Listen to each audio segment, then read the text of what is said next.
తెలంగాణ రాష్ట్రంలో ఈరోజు ఆర్టీసీ కార్మికులు పెద్ద ఎత్తున ఆందోళనకు దిగారు. వారి ప్రధాన డిమాండ్ ఏంటంటే 2013 నుంచి ఇప్పటి వరకు రావాల్సిన బకాయిలను ప్రభుత్వం వెంటనే విడుదల చేయాలనేది. ఎన్నో ఏళ్లుగా తమకు రావాల్సిన డబ్బులు పెండింగ్ లో ఉన్నాయని కార్మిక సంఘాలు ఆరోపిస్తున్నాయి. ఆర్టీసీ ఉద్యోగులు రాష్ట్ర ప్రజలకు నిరంతరం సేవలు అందిస్తున్నప్పటికీ తమ హక్కుల విషయంలో మాత్రం అన్యాయం జరుగుతోందని ఆవేదన వ్యక్తం చేస్తున్నాయి.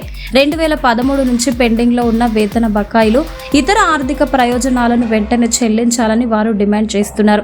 ఈ డిమాండ్లతో రాష్ట్ర వ్యాప్తంగా ఆర్టీసీ డిపోలు, బస్ స్టేషన్ల వద్ద నిరసనలు, ధర్నాలు, రాస్తారోకోలు నిర్వహించారు. తమ సమస్యలను ప్రభుత్వం వెంటనే పరిష్కరించాలని ఎన్నోసార్లు విజ్ఞప్తులు చేసినా స్పందన రాకపోవడంతో ఆందోళన బాట పట్టాల్సి వచ్చిందని ఉద్యోగ సంఘాల నాయకులు చెబుతున్నారు.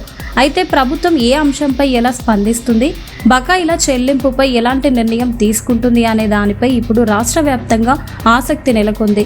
ఉద్యోగుల డిమాండ్లపై ప్రభుత్వం సానుకూలంగా స్పందించి త్వరగా పరిష్కారం చూపాలని ఆర్టీసీ కార్మికులు కోరుతున్నారు. ప్రజలకు సేవలందించే ఆర్టీసీ ఉద్యోగుల సమస్యలు పరిష్కారమై వారికి రావాల్సిన బకాయిలు త్వరగా అందాలని ఉద్యోగులు ఆశాభావం వ్యక్తం చేస్తున్నారు. ఈ అంశంపై ప్రభుత్వం తీసుకునే తదుపరి నిర్ణయం కోసం రాష్ట్ర ప్రజలతో పాటు ఆర్టీసీ ఉద్యోగులు కూడా ఎదురు చూస్తున్నారు.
మా వీడియోలు మీకు నచ్చినట్లయితే సబ్స్క్రైబ్ చేసుకొని మీ అభిప్రాయాన్ని కామెంట్ రూపంలో తెలియజేయండి. అలానే ఒక లైక్ కొడితే మేము ఇంకా ముందుకు వెళ్తాం.